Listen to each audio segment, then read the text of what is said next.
Halo, assalamualaikum. Balik lagi bareng aku, Ria. Gimana nih kabar teman-teman semuanya? Sehat-sehat selalu ya. Nah, baik, malam ini aku mau coba sharing tips merubah boros jadi hemat.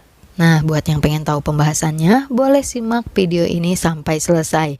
Dan yang belum subscribe, boleh subscribe dan nyalakan loncengnya dari sekarang biar nanti dapat pemberitahuan kalau ada video terbaru dari aku. Dan seperti biasa, sebelum lanjut ke videonya, di sini aku nggak ada niatan untuk menggurui, aku cuma pengen sharing aja. Berharap video ini bisa bermanfaat buat teman-teman semuanya.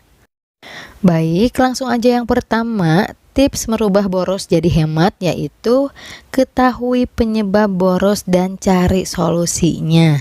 Nah, ini sangat penting ya. Sering banget aku bahas, boros tiap orang itu beda-beda. Ada yang boros di belanja, ada yang boros di jajan, ada yang boros di hobi.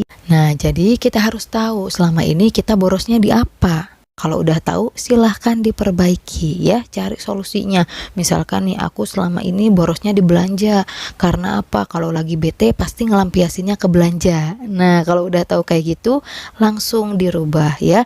Cari kegiatan yang bisa menghibur diri tapi tidak merusak kondisi keuangan. Atau mungkin selama ini aku tuh borosnya kalau udah buka aplikasi belanja online pasti aja tergoda pengen belanja. Nah, kalau kayak gitu berarti coba batasi. Jangan keseringan buka aplikasi belanja online kalau memang nggak ada perlu. Intinya kita harus tahu kelemahan kita itu apa, yang ngebuat kita boros itu apa, dan hindari agar kita mudah untuk berhemat ya. Kemudian tips yang kedua yaitu berhemat secara perlahan. Nah, jadi usahakan kalau misalkan teman-teman selama ini boros, pengen berubah jadi orang hemat, melakukan penghematan secara perlahan, secara bertahap. Biar apa? Biar teman-teman nggak kaget ya. Jadi nyaman ngejalaninnya. Jangan ibaratnya kayak gini, awalnya boros, kalau gajian royal, apa baik dibeli, semua keinginan dipenuhi. Kemudian pengen berhemat, bener-bener tidak punya keinginan sama sekali. Nggak pernah hiburan sama sekali. Kalau kayak gitu mah gak bakalan bertahan lama, gak bakalan nyaman. Mungkin untuk awal-awal bisa, tapi kesananya akan ngerasa berat ya, akan ngerasa kok kayak gini ya, kok gak nyaman ya hidup hemat. Makanya kalau teman-teman pengen merubah kebiasaan boros jadi kebiasaan hemat, rubahlah secara perlahan. Kita butuh waktu untuk menyesuaikan diri, berpindah dari kebiasaan lama ke kebiasaan yang baru. Jadi nikmati, jalani prosesnya dengan perlahan, gak apa-apa. Yang awalnya teman-teman kalau gajian itu memenuhi 5 keinginan, sekarang dikurangi jadi 3 atau mungkin jadi 2. Kalau misalkan sebelum-sebelumnya gak pernah dibatasi, nah sekarang dibatasi agar tidak terlalu berlebihan. Jadi intinya berhematlah secara perlahan agar kita merasa nyaman ya, enggak kaget. Kemudian tips yang ketiga yaitu jadikan gaya hidup.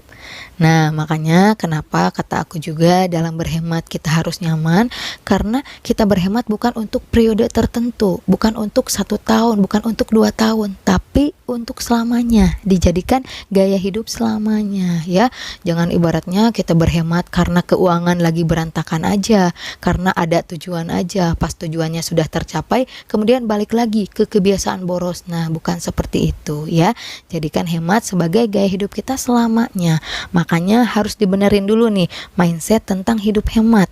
Hemat bukan berarti kita gak boleh punya keinginan, gak boleh senang-senang. Boleh ya, kita manusia biasa, bukan robot. Wajar banget punya keinginan, wajar banget pengen senang-senang. Cuman dengan berhemat kita akan lebih tahu batasan. Segimana sih batas kita untuk senang-senang? Segimana sih batas kita untuk memenuhi keinginan? Jadi lebih ada apa ya, kontrol kayak gitu ya, sehingga masih bisa memenuhi kebutuhan dan masih bisa menabung juga ya. Nah, baik, mungkin cukup sekian sharing pada malam ini mengenai tips merubah boros jadi hemat. Sekali lagi, aku nggak ada niatan untuk menggurui, aku cuma pengen sharing aja. Berharap video ini bisa bermanfaat buat teman-teman semuanya. Keterima alhamdulillah, enggak juga enggak apa-apa. Tiap orang punya pendapatnya masing-masing, punya sudut pandangnya masing-masing. Kita saling menghargai aja ya. Mohon maaf apabila banyak salah kata. Kalau suka dengan video ini, boleh like, komen, dan subscribe. Wassalamualaikum warahmatullahi wabarakatuh. Sampai jumpa di video berikutnya.